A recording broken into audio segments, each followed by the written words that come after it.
Nós vamos dar início ao nosso estudo de hoje. Os irmãos estão me ouvindo bem? Baixo, né? Mas nós vamos ver o Salmo 103. Eu vou falar um pouquinho mais alto. Se os irmãos quiserem se aproximar um pouco, aí a gente consegue ouvir mais facilmente, né? Agora melhorou. Desligou o celular. É o barulho. Ótimo. Dando continuidade, a semana passada foi o Salmo 102, e hoje nós vamos ver então o Salmo 103.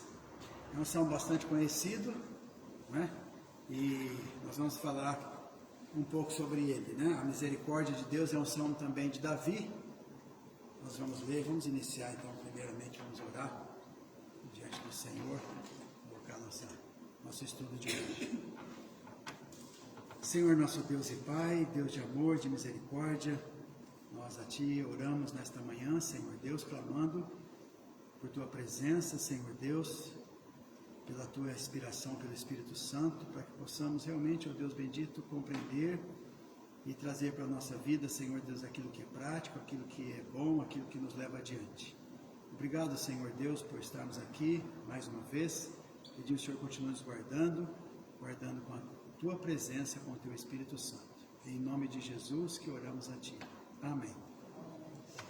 O Salmo 103, irmãos, ele diz, irmãos, acharam? Salmo 103, nós vamos ler.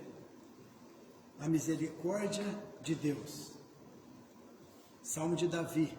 Ele diz, bendize a minha alma ao Senhor e tudo que há em mim, bendiga ao seu santo nome.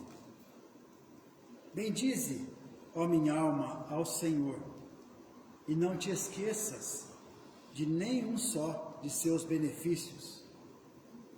Ele é quem perdoa todas as tuas iniquidades, quem sara todas as tuas enfermidades, quem da cova redime a tua vida e te coroa de graça e misericórdia. Quem farta de bens a tua velhice, de sorte que a tua mocidade se renova como a da águia. O Senhor faz justiça e julga os oprimidos. Manifestou os seus caminhos a Moisés e os seus feitos aos filhos de Israel. O Senhor é misericordioso e compassivo, longânimo, assaz, benigno. Não repreende perpetuamente, nem conserva para sempre a sua ira.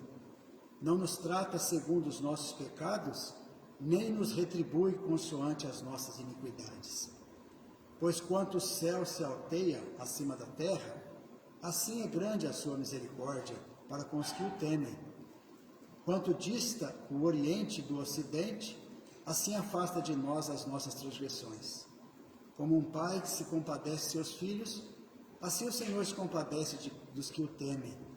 Pois Ele conhece a nossa estrutura e sabe que somos pó. Quanto ao homem, os seus dias são como a relva, como a flor do campo, assim ele floresce. Pois soprando nela o vento, desaparece, e não conhecerá daí em diante o seu lugar. Mas a misericórdia do Senhor é de eternidade a eternidade, sobre os que o temem, e a sua justiça sobre os filhos dos filhos, para com os que guardam a sua aliança, e para com os que se lembram dos seus preceitos, e os cumprem. Nos céus estabeleceu o Senhor o seu trono, e o seu reino domina sobre tudo. Bendizei ao Senhor todos os seus anjos, valorosos em poder, que executais as suas ordens e lhe obedeceis a palavra. Bendizei ao Senhor todos os seus exércitos, vós, ministros seus, que fazeis a sua vontade.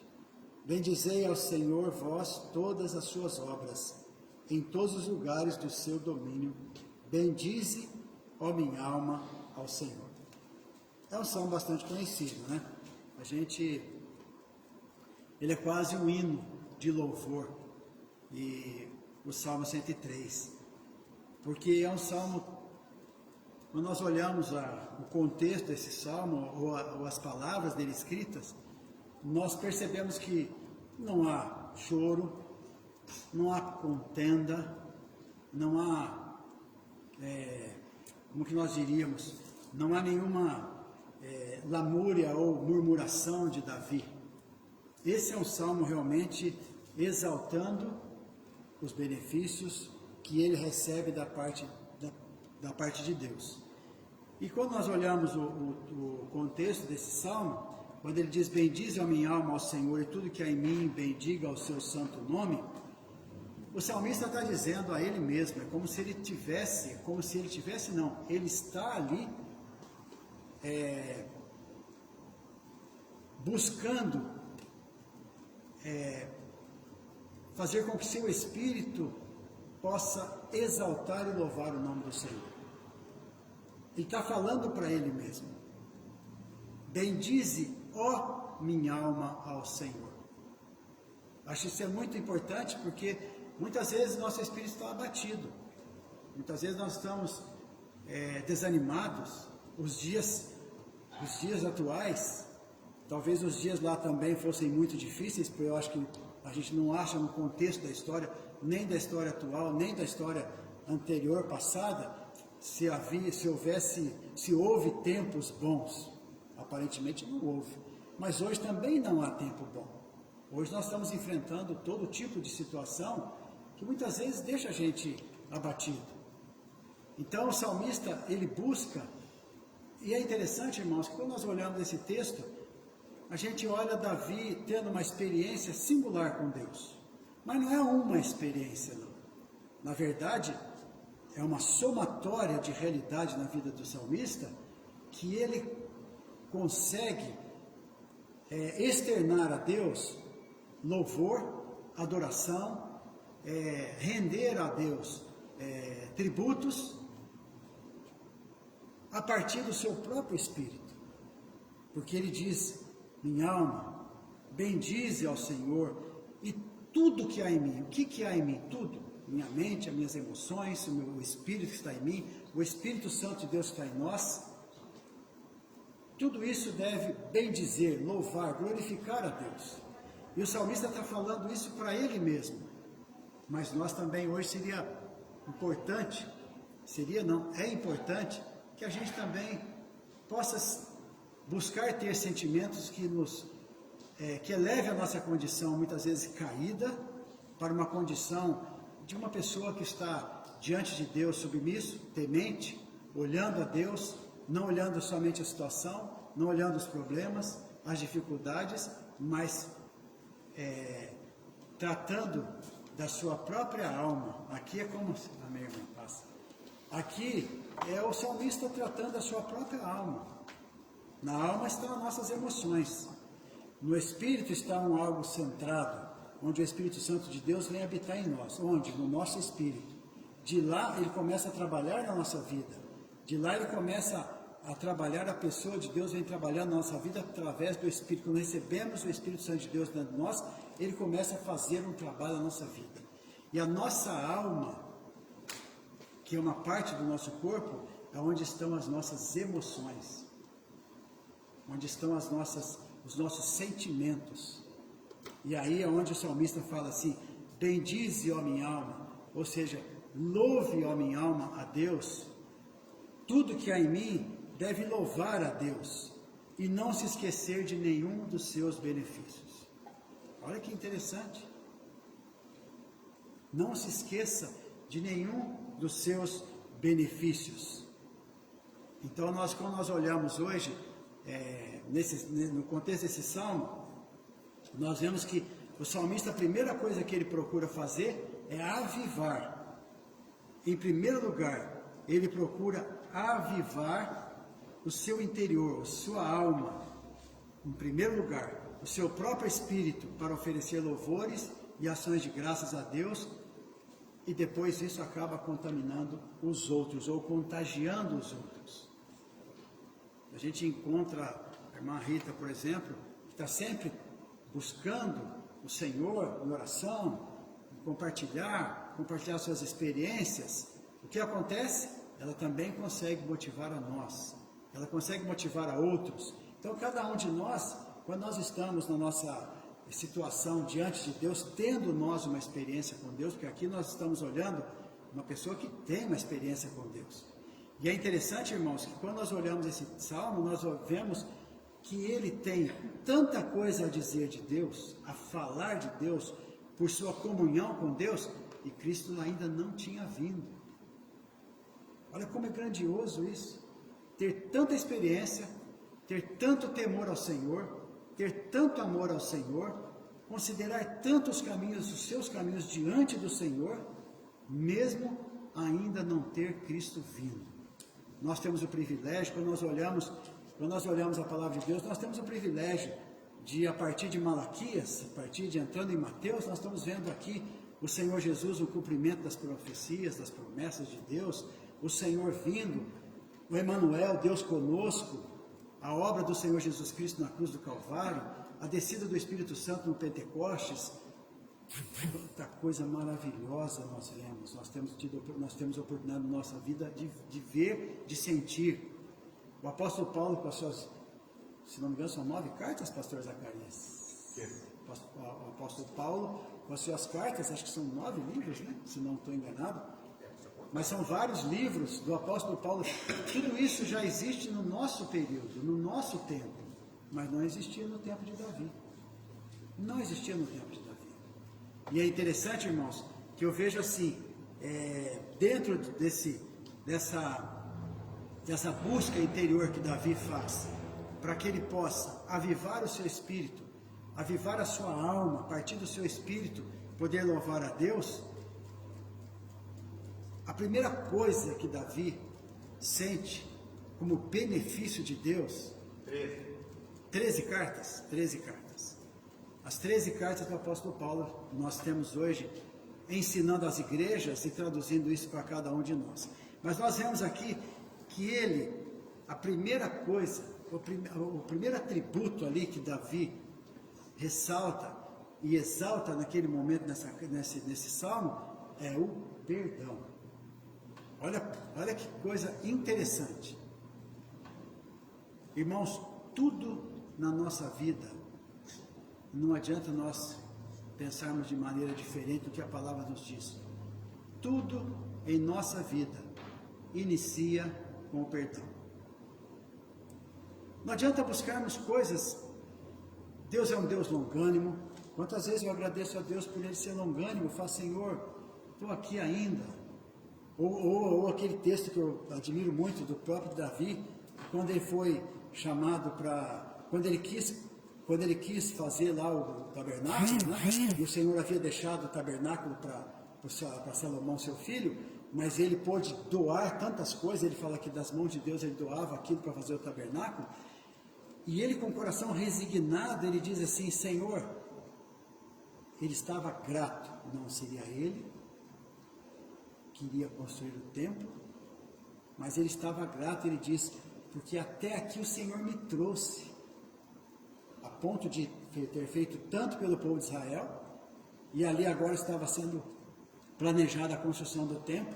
Não seria ele, mas ele teve participação na doação dos utensílios, dos bens que iriam construir o templo. E ele fala assim, que ele, naquele momento de resignação de não ser ele fala: sou grato de ter chegado até aqui. E eu vejo, irmãos, que não é diferente a nossa situação. Não é. Porque na realidade, quantas vezes eu oro ao Senhor e digo: Senhor, a tua bondade para comigo, a tua longanimidade para comigo, eu reconheço. Cheguei até aqui porque o Senhor foi longânimo para comigo. Nós chegamos até aqui porque o Senhor é longânimo conosco. Ou seja, longânimo é aquele que nas situações que os seres humanos, que nós humanos passamos, conforme o próprio Salmo diz, de fraquezas, somos como aquela erva, somos como tantas coisas que são perenes, que não são perenes, que hoje nasce e amanhã já não estamos mais aqui, mas Ele é longânimo em nos perdoar, em nos considerar a vida. Então, por isso que o salmista, Davi, nesse momento, ele fala do perdão. A primeira coisa, ele diz assim: e não te esqueças de nenhum só de seus benefícios. E aí ele começa a enumerar. É maravilhoso isso. Aí ele fala: é Ele quem perdoa todas as tuas iniquidades. A vida cristã nasce com o perdão, começa com o perdão. Quando o Senhor Jesus veio, a primeira coisa que ele começou a dizer àqueles que estavam ali para ouvi-lo, ele diz: arrependei-vos e crede, ou seja, quando arrependemos há o perdão. Então, arrependimento do homem é o perdão de Deus, arrependimento do homem é o perdão de Deus. Eu me arrependo, Deus perdoa, eu me arrependo, Deus perdoa. Essa é a lógica. A primeira coisa que Deus vai fazer para o homem, faz para o homem, é o seu perdão. Então nós encontramos nessas palavras do salmista, está ausente tristeza. Não é quando ele lembra, quando ele começa a rememorar para ele mesmo, ou dizer a ele mesmo, desses atributos maravilhosos de Deus, é uma ausência de tristeza naquele momento. Nós estamos em comunhão com o Senhor, nós genuinamente estamos em comunhão com o Senhor, não há murmuração, não há. Nós reconhecemos Deus, reconhecemos a obra de Deus na nossa vida, reconhecemos o cuidado do Senhor na nossa vida, não há aquela murmuração, não há queixa, não há alusão à dor, porque realmente nós reconhecemos que o Senhor traz para nós o perdão. E Davi não faz isso aqui de uma maneira superficial. De uma maneira expressamente algo realmente profundo que ele está expressando aqui. Algo realmente com conteúdo de vida que ele está colocando aqui, Davi está colocando. Porque para ele, e eu creio que para cada um de nós não é diferente, o perdão de Deus para os nossos pecados, para as nossas iniquidades, para as nossas rebeldias, é o perdão. É o que sara as nossas. Por isso que ele fala assim, é ele quem perdoa todas as tuas iniquidades, quem sara todas as tuas enfermidades. Nós vemos aqui que os benefícios de uma vida espiritual, de uma vida individual, perdão, a saúde, é o que ele vai enumerar aqui, o perdão, a saúde, a salvação da morte, vida e abundância, e frutífera, e vigor até o fim da vida. É o que nós vemos aqui nesse salmo. Ou seja, começa com perdão, mas é algo completo.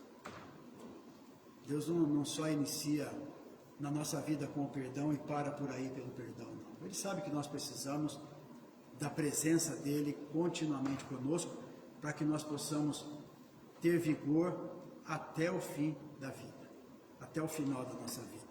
Então, na verdade, o primeiro benefício que nós vemos aqui no Salmos 103 é o perdão dos nossos pecados, da iniquidade. Então, o perdão de Deus é a nossa maior necessidade. E é interessante, irmãos, que aqui está Davi falando assim. Davi está colocando dessa maneira.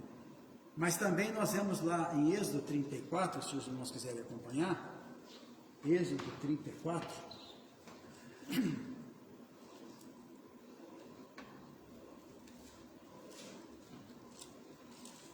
Se os irmãos tiver o sentimento de colocar alguma coisa, fazer uma observação, uma pergunta, uma colocação, uma experiência, é muito bem-vindo, irmãos, para que a gente possa estar juntos, né, desfrutando da palavra do Senhor. Então aqui em Êxodo 34, que é um episódio da vida de Moisés, quando Moisés está ali com as segundas tábuas da lei, no versículo 7 de Êxodo 34, ele diz que guarda a misericórdia em 1000 gerações, que perdoa a iniquidade, a transgressão e o pecado, ainda que não inocente o culpado. Até aqui. Na realidade, nós vemos aqui Moisés falando exatamente o que Davi experienciou, porque logo foi bem depois dele, experienciou o perdão de Deus dos seus pecados, daquilo que ele cometeu que ofendeu a Deus, que ofendeu de uma maneira grave, mas na verdade nós vemos que aqui o próprio Moisés, com as tábuas da lei nas mãos, falando ao povo, ele fala Aliás, vou ler o versículo 6 também, ele diz: E passando o Senhor por diante dele, clamou: Senhor, Senhor, Deus compassivo, clemente e longânimo, grande em misericórdia e fidelidade, que guarda a misericórdia em 1000 gerações, que perdoa a iniquidade, a transgressão e o pecado. Então, na verdade, aqui Moisés está dizendo ao povo, não somente ao povo, mas também a si, porque depois que ele recebeu as tábuas da lei, estava lá, que precisava do perdão. É o perdão de Deus que nos sustenta.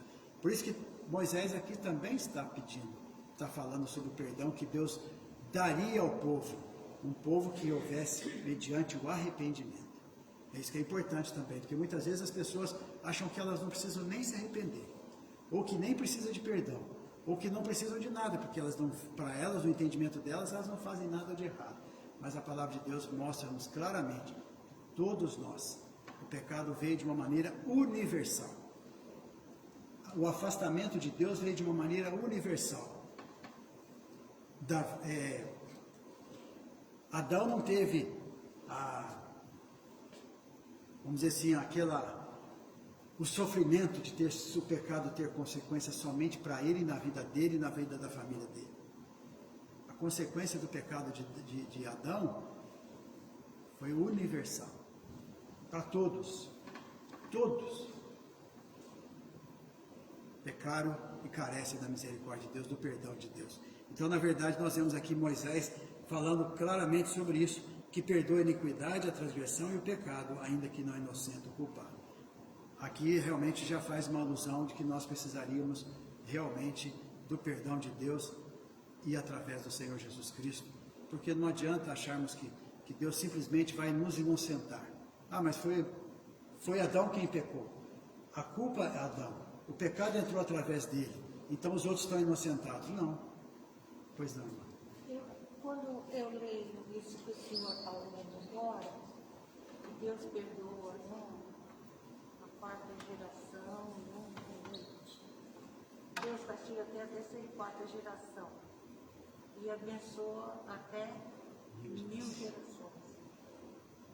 E esses dias essa palavra está me rodeando, porque irmãos têm passado para mim essa coisa de maldição, que Deus visita até a terceira e quarta geração.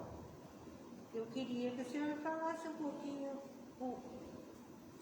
que tipo de visitação é essa do Senhor até a terceira e quarta geração. Que pecado é esse que acompanha até a terceira e quarta geração? É um pecado específico? É uma maldição? Ou o quê? O senhor sabe me dizer o porquê? É uma pergunta interessante, realmente, quando a gente lê esse texto aqui, e ele fala que guarda a misericórdia em 1000 gerações, que perdoa a iniquidade, a transgressão e o pecado, ainda que não inocenta o culpado, e visita a iniquidade dos pais nos filhos e nos filhos dos filhos até a terceira e quarta geração. E imediatamente curvando-se Moisés para a terra, o adorou, e disse: Senhor, se agora achei graça aos teus olhos, segue em nosso meio conosco, porque este povo é de dura serviço, perdoa a nossa iniquidade e o pecado, e toma-nos por tua herança. Então, realmente, nós estamos vendo aqui a questão do perdão que é dado ao homem através do Senhor. E Moisés está ali intercedendo pelo povo em geral. Né? Ele reconhece que o povo era de uma dura serviço, ou seja, um povo que não se curvava muitas vezes diante de Deus, como é necessário o homem dobrar a sua serviço diante de Deus. Perdoa a nossa iniquidade e o nosso pecado e torna-nos por tua herança. Nós estamos vendo aqui, o pastor Zacarias, vamos dizer assim, está mais habilitado às considerações, mas no entendimento que nós temos, quando nós olhamos no Velho Testamento, nós temos uma antiga aliança, nós temos algo que o Senhor ali estava cobrando do povo e não deixou de cobrar realmente do povo. Tanto é que todo aquele povo que foi desobediente a Deus, nenhum deles, por 40 anos, exceto Moisés também não entrou, exceto Caleb, né? E Josué, que entraram na terra prometida. Deus foi considerando cada um deles na sua transgressão, e todos eles morreram por causa da incredulidade. A nossa, pois não. Pode terminar essa raciocínio, depois eu falo. Na nova dispensação, que é a graça que o Senhor concede através da pessoa do Senhor Jesus Cristo, essa realmente garante a nós um perdão, porque muitas vezes nós temos aquela ideia de que aquilo está como se fosse como uma maldição que eu estou, mas na realidade eu sou um cristão. Então, aquele que é cristão, o perdão vem para a vida dele. Mas e se o meu descendente não reconhecer Cristo? Então eu entendo que na nova dispensação, quando reconhecemos a Cristo como nosso Senhor suficiente Salvador, nós temos outras promessas também que realmente mostram que os nossos descendentes também serão agraciados por Deus, mediante o arrependimento, da mesma condição que eu tive que passar por ela, como minha mãe teve que passar por ela, pela condição de arrepender e crer, para que eu também seja abençoado. Irmã, na verdade é o seguinte, a gente, vamos dizer assim, vamos traduzir por situações, né? Vamos traduzir por situações e experiências. Eu vejo muitas famílias muitíssimo abençoadas pela fidelidade de pais, de avós. Uma família, a gente fala assim, nossa, que família abençoada. Será que também então tem família que é amaldiçoada? Não é dessa maneira que nós olhamos quando as bênçãos de Deus recaem sobre uma pessoa ou sobre a sua família. É a condição que ela está diante do Senhor. E, consequentemente, aqueles que estão debaixo naquela família também vão estar também nas mesmas condições de arrependimento, de confessar. Porque quem estiver naquela família e não estiver temente, não for temente ao Senhor, não tem como as bênçãos de Deus se estenderem pela vida se não houver arrependimento. Irmão, talvez ele possa me ajudar melhor, porque é uma pergunta difícil de... Isso que eu ia falar, porque na verdade para tratar esse assunto como um ponto da aula, todas as considerações bíblicas que tem que ser levadas em consideração para ter um bom entendimento, não vai dar tempo de falar nada, entendeu? Porque existe a teologia, a doutrina bíblica, os ensinamentos bíblicos e algumas experiências que algumas pessoas têm que muitas vezes é colocado como doutrina bíblica, e não é. Uma delas é a famosa maldição hereditária, que é antibíblica. Você tem alguns versículos e quando você pega esse versículo bíblico, normalmente está fora de contexto. Tá? Porque, por exemplo, aqui, Ezequiel, para entender isso aí, você tem que ler Ezequiel capítulo 18 inteiro. Eu vou pegar apenas algumas partes dele aqui, ó, para você entender. Ezequiel 18, mas leia o capítulo inteiro, tá? Os pais... Atenção, ó. Os pais comeram uvas verdes e os dentes dos filhos é que botaram.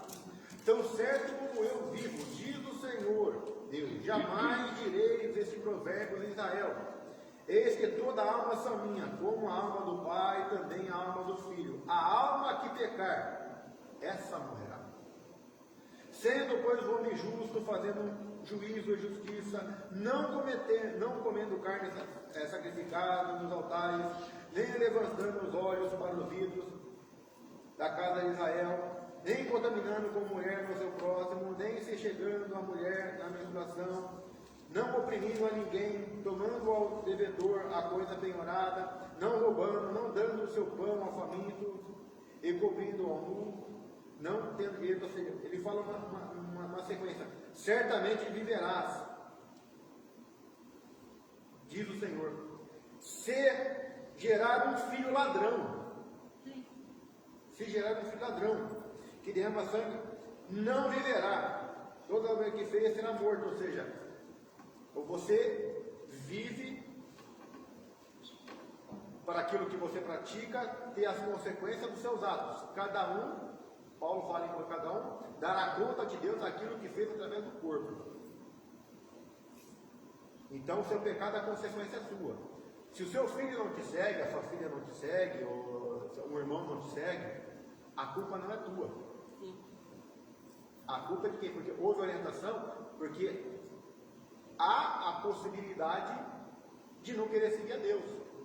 Eu sou pai de 4 filhos, e algum deles pode falar, pai, não quero seguir o seu Deus e quero outro caminho. Está aí o exemplo do filho pródigo, que vem o arrependimento. Agora, o texto que fala de maldição, se você pegar o texto isolado, visita a maldição dos pais, dos filhos, se você pegar só o texto isolado, você vai falar, está falando maldição. Mas se você pegar o contexto que está falando, quando Deus fala de maldição no capítulo 20 de Êxodo, está falando com relação à idolatria. E o texto que o Eduardo acabou de ler é a consequência da idolatria, porque se você olhar o contexto de Êxodo, quando ele leu o versículo que ele pediu para ler, que foi o 34, se você pegar no 33, é quando Moisés quebra as tábuas da lei. E quando que Moisés quebra as primeiras tábuas da lei? Quando ele desce, o povo está adorando o bezerro. Então aqui, as tábuas foram quebradas. Então aqui o povo fez aquilo que não devia ter feito. Desobedeceu e veio consequência. Visita a maldição. Porque que acontece? Se eu sou um maconheiro, um drogado, eu sou pai de 4 filhos, que influência meus filhos vão ter da parte do pai? De ser maconheiro e ser drogado. Se eu sou um ladrão, o que meus filhos vão ser? Vão ter a tendência de fazer a mesma coisa. Agora, o fato de eu ter uma vida santa não quer dizer que meus filhos vão ser santos por tabela. Eles vão ter a referência de santidade. Porque evangelho não é rédea para ninguém. Deu para entender? Agora, se eu estou no pecado e o meu filho se converte, porque e se você falar que existe uma maldição hereditária, quando Paulo fala quem está em Cristo é nova criatura, tudo se fez novo, as coisas delas ficaram para trás, aí você vai invalidar esse versículo. Aí você acaba botando uma contradição. Então, quando você fala de maldição, você tem que entender o contexto. Por isso que eu estou falando que o que tem que ser lido para entender isso aí é muita coisa. Então, como um ponto da aula, não vai dar para chegar à conclusão necessária, entendeu? Para ter todo o esclarecimento necessário. Mas quando a Bíblia fala de maldição, tem algum tipo de maldição, em Provérbios também fala, a maldição sem causa não pega. Não pega. Provérbios 26. Então, Provérbios também fala disso aí. Ou seja, maldito seja aquele que você fez aquilo? Não fiz. Então, a maldição sem causa não pega. Entendeu? Então, para quando você vai entender bênção e maldição, você tem que entender o fator obediência, arrependimento, porque na verdade a palavra do Evangelho, João Batista pregava o quê? Arrependimento. Jesus começou a assumir Marcos capítulo 1. Jesus começou a assumir ministério pregando o quê? Arrependimento. Jesus pediu que no capítulo 20, no último capítulo de Lucas, Jesus pediu que os discípulos pregassem arrependimento. Pedro, Paulo começaram pregando o quê? Arrependimento. É você ter uma consciência do pecado e é você abandonar ele. O problema é que muitas vezes aquele comportamento está tão impregnado em você que para você abandonar é difícil. É a mesma coisa que você é destra, mas você vai ter que aprender a mexer com a mão esquerda. É uma maldição isso aqui. Não. Você não está acostumado com aquela nova vida. Você não está acostumado a abandonar o hábito de falar palavrão, abandonar o hábito da prostituição, abandonar o vício da droga. Tem coisas que não é simples. Tem coisas que muitas vezes a pessoa precisa vigiar e orar. E tem coisas que eu não vou ser tentado, que eu não vou ser provocado. Mas tem coisas que provocam. A ira provoca a tentação, provoca a atração. Por isso é que tem a palavra do vigiar. Mas o conceito maldição, quando você olha a palavra maldição, o cuidado que tem que ter é não isola o texto. Entenda todo o contexto. O contexto de maldição que ele acabou de ler é o mesmo contexto que está lá em Êxodo, tem uma relação com a idolatria, com você abandonar. E o que é idolatria para Deus? É o pecado de prostituição. E quando eu falo adultério, idolatria, e Deus trata isso como prostituição, é só você pegar o caso. Imagina um homem casado. Vê se ele quer repartir a mulher contra o homem. Vê uma mulher casada, vê se ela quer repartir o homem contra a mulher. Tem que pegar o pesado mesmo para entender o conceito do que tem que falar, entendeu? É assim que Deus olha para a gente quando ele vê a gente na idolatria, abandonando ele e indo para outras coisas. Mas a idolatria no geral, pastor, desculpa aí, a idolatria no geral envolve, quando o senhor diz idolatria, idolatria não está relacionada só a imagens. Não, Ou idolatria é o quê? É todo um contexto, é toda... Você tem que analisar o contexto, porque, por exemplo, quando eu confio no você tem uma confiança no médico, maldito homem que confia no homem. Peraí, então você não pode ter médico. Então você tem que tomar cuidado com relação à maldição, à confiança, maldito homem que confia no homem, que vai dizer a coisa. Tem que entender o contexto dali. Por exemplo, a palavra homem na Bíblia tem 4 palavras hebraicas que pode ser traduzida como homem, que em português só vai ter homem. São 4, cada uma tem um sentido diferente. Que é a humanidade. Tem o fator humanidade, tem o homem de guerra, tem o pai de família, tem o marido, tudo isso é homem, entendeu? E qual que é o... Então, Não sei se o pastor lembra, qual que é aquele versículo que fala que nós somos nova criatura? Aquele que está em Cristo, nova criatura é. Isso tudo se fez... 2 Coríntios 5. 2 Coríntios 5. 5,17. Então, realmente, aí nós temos uma... Aí, desculpa, Eduardo, depois que eu falei que o texto é muito complicado, isso aí tira muito tempo da aula. Mas eu Foge ainda preciso entender isso profundamente, porque esses dias ele está me rodeando e é uma causa própria e eu gostaria de saber. Se eu não Tenta aprender, conversar com o pastor Mas- Marcos, puxa um estudo. se eu não aprender na escola dominical, não sei onde é que eu vou aprender. Não, mas aqui é para nós aprendermos mesmo. Aqui é para nós, mas vamos dizer assim, é um alento para nós, para todos nós, né? Porque aqui em 2 Coríntios capítulo 5, porque na realidade é o seguinte, quando nós nos referimos ao Velho Testamento, era uma outra situação, a situação do povo de Deus que havia sido escolhido, através desse povo chegaríamos a Cristo. E aí ele fala aqui, e se alguém, olha, eu vou dar até o versículo 16, diz assim, assim que nós, daqui por diante, não conhecemos a ninguém segundo a carne. E se antes conhecemos Cristo segundo a carne, já não conhecemos deste modo. E assim, se alguém está em Cristo, nova criatura é. Opa, então o Eduardo tem uma maldição na vida dele. Para continuar com ele, porque ele tem uma maldição, vamos dizer assim vamos dizer que a meu bisavô, ele era lá meio macumbeiro lá. Ele quando ia lá, disse que quando ele voltava lá dos lugares dele lá, a porteira abria sozinha, não sei que situação era essa, mas a porteira abria sozinha, ele passava com o cavalo de madrugada e ele voltava de madrugada das situações dele. Então são coisas que as pessoas comentam, né? E aí o que acontece? Mas na verdade eu digo o seguinte, e se alguém está em Cristo é nova criatura. As coisas antigas já passaram, eis que se fizeram novas. Então, na verdade, é o seguinte, é como o pastor estava falando, lá em Êxodo, quando o Senhor está falando ali, a ira do Senhor, realmente o povo havia desobedecido a Deus, e havia realmente um questionamento muito forte de Deus, porque ele deu a segunda etapa lá das tábuas da lei que foi dada a Moisés, havia uma rejeição do povo a Deus. O povo não queria saber de Deus, ali havia uma situação muito grave. Fizeram bezerro, né? Fizeram bezerro para a adoração do bezerro, aquela coisa toda. Havia uma situação muito grave ali. E aí o Moisés está falando ao povo e exaltando o poder de Deus diante do povo e orando pelo povo ao mesmo tempo.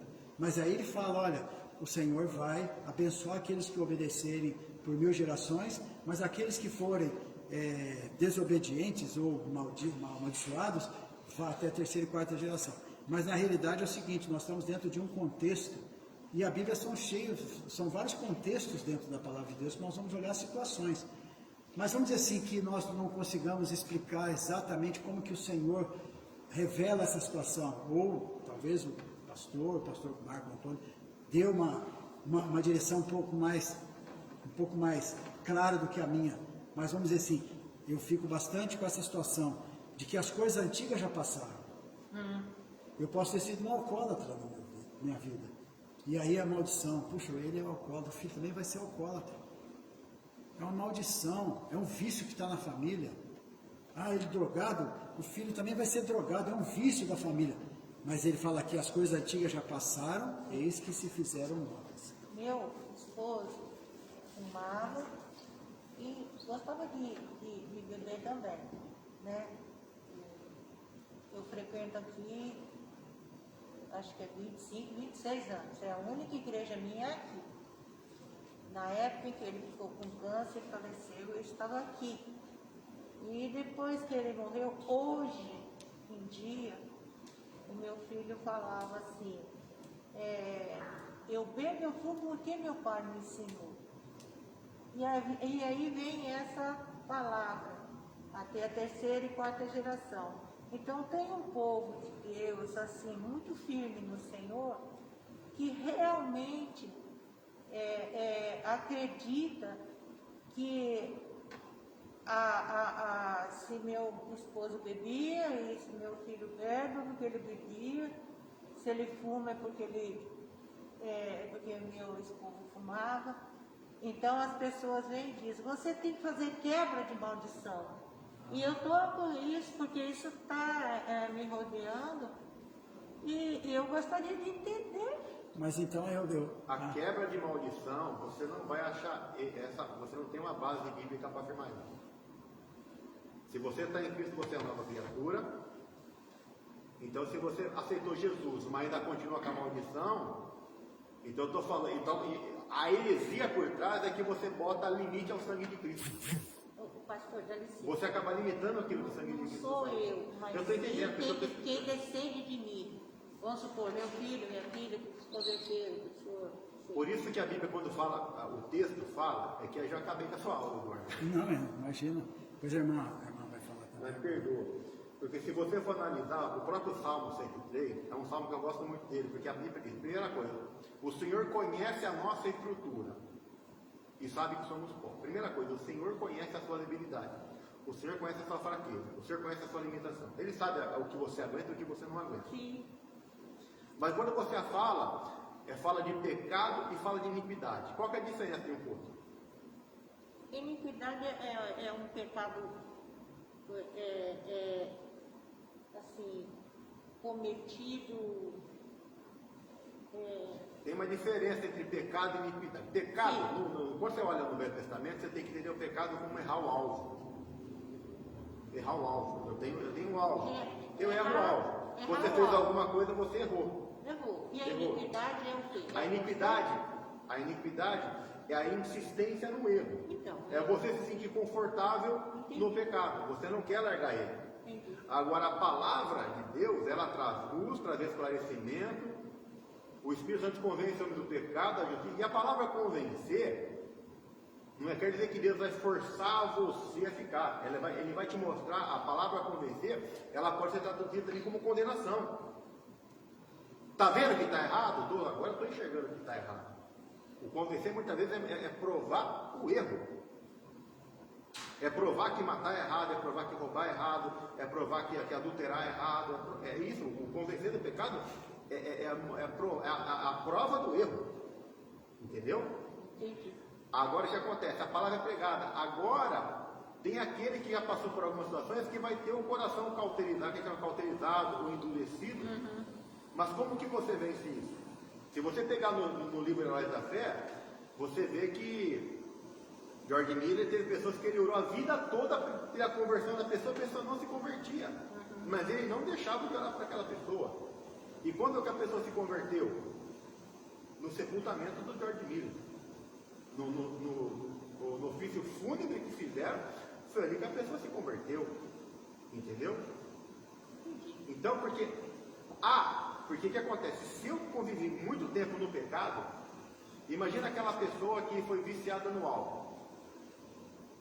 Eu tenho um amigo que o pai dele tinha bar, lá do Nova Europa, bar da Bíblia lá. E ele falava que o pai dele bebia não sei quanto de álcool. E quando o pai dele ficou ruim, no hospital teve crise de abstinência. A pessoa quando fica, a pessoa não aguenta, a pessoa treina. O viciado em droga, quando ele quer droga, o que ele faz? Ele treina. Então para ele abandonar aquilo, porque o corpo dele, o organismo dele pede aquilo. Então, dependendo tanto de tempo que a pessoa ficou no pecado, até a pessoa conseguir ter uma mudança, leva tempo.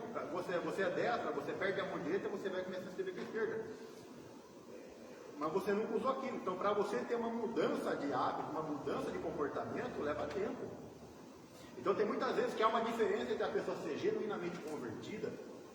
Você aceitou Jesus, você é convertido. A conversão sua é genuína, ela é verdadeira. Agora, há uma grande diferença entre a pessoa ser verdadeiramente convertida. A pessoa ela é convertida, mas a pessoa tem uma maturidade cristã. Por exemplo, eu não posso pegar uma pessoa que tem 5, 6 meses de conversão Ela ouviu a palavra, ela se arrependeu dos seus pecados, mas eu não posso comparar ela com a pessoa que está que nem você há 25 anos na igreja. Deu para entender? A formação cristã sua é 25 diferente. de igreja. Hã? 25 de igreja.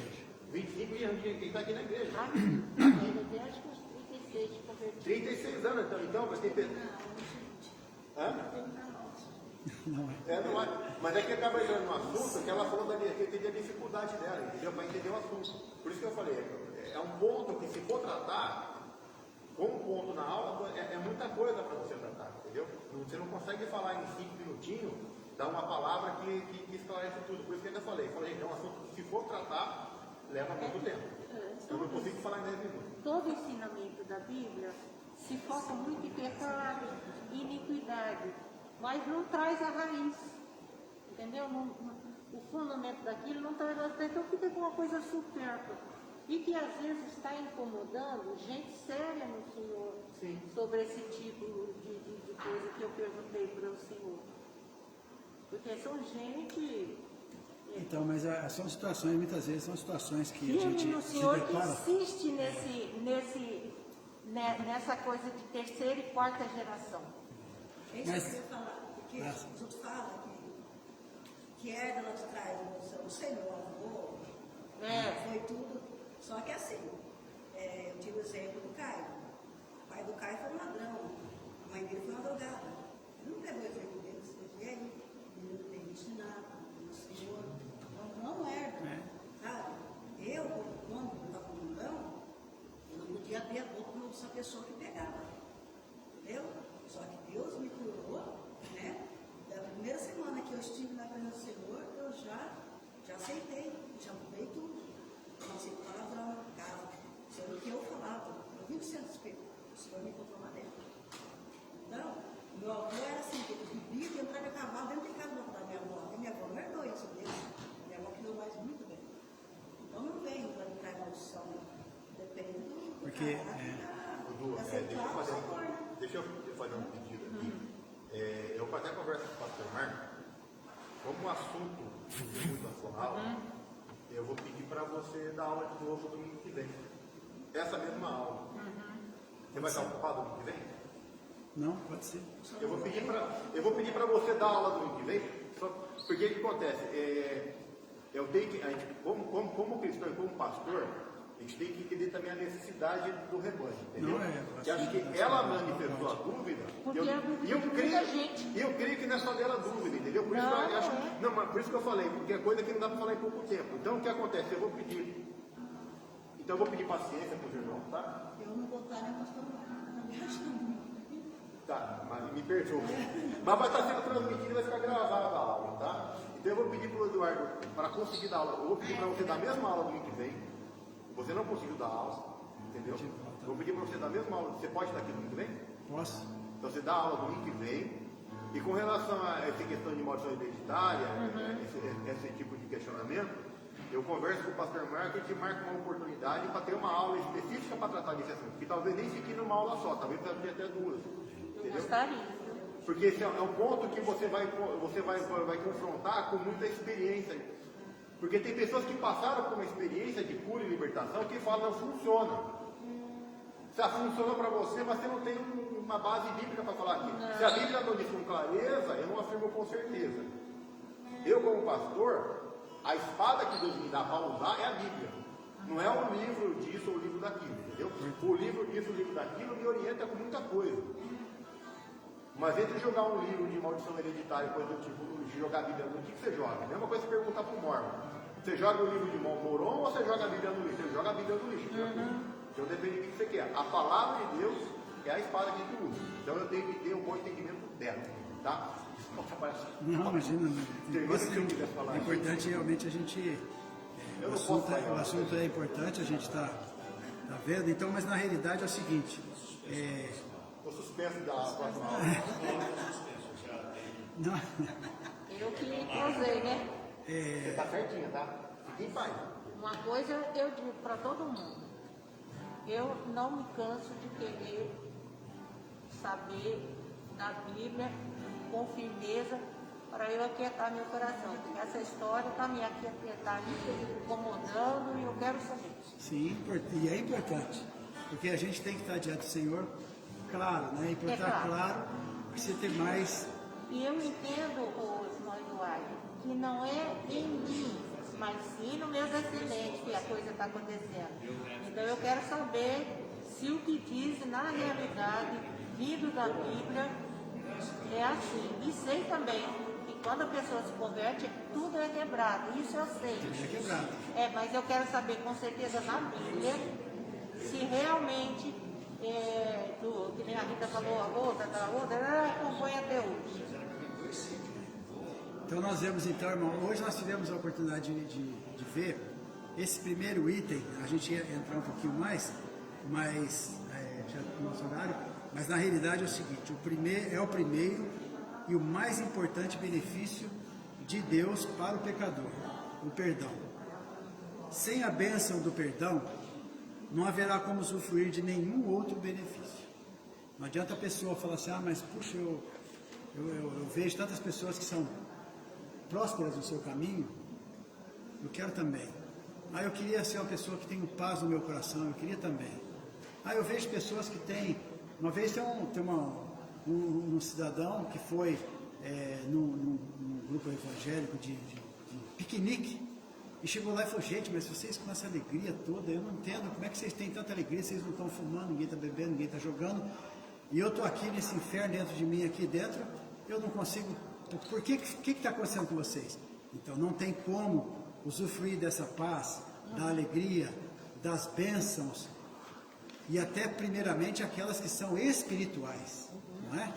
Porque Jesus, quando fala lá em Efésios, se não me engano, que ele fala que Deus vem em Cristo Jesus com toda a sorte de bênçãos espirituais, não é as bênçãos, né? Isso.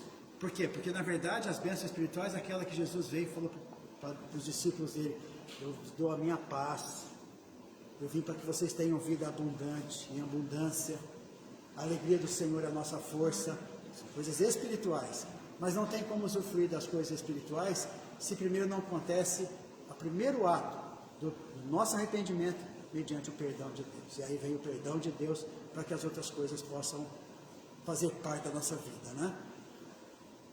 E o que a irmã Joaquina perguntou, realmente é uma questão bastante delicada, mas importantíssima, que a gente vê que em Cristo Jesus todas as coisas foram aniquiladas. Mas para mim, guerras, tempestades, lutas em Cristo, em Cristo Jesus, tudo isso, na vida da irmã, foram extirpadas. Sim. Na vida do seu descendente, ainda aí não. uma boa pergunta. Então, e aí é onde eu queria saber se tem raiz, se tem fundamento. Quando as pessoas chegam a mim e dizem, olha, essa maldição vem de terceira e quarta geração. Então conta a sua quarta geração. Eu vou saber lá se é avô, tataravô, para chegar em mim que geração é, eu não sei. O senhor não sabe. Que geração que eu estou? Não, mas fique em paz. Pega um momento aí, certo, para falar isso aí. Irmão José, olha para nós. Você prefere dar aula sábado e domingo que vem ou você quer jogar pro outro? Se você fica mais com certeza. Irmão José, pode terminar para nós a oração? Nós agradecemos todo dia, Senhor, tudo que o Senhor nos deu de ensinamento. Senhor, nos dá sabedoria. Como Salomão dizia, nós pedimos sabedoria, Senhor. Cada um de nós, todos aqueles que estão ouvindo, Senhor, dê sabedoria a eles. Essa palavra, Senhor Jesus, seja uma pequena semente que cai na terra boa, Senhor. Produza 1000 frutos. Nós queremos louvar e te agradecer por tudo que foi plantado no nosso coração. Amém. Amém.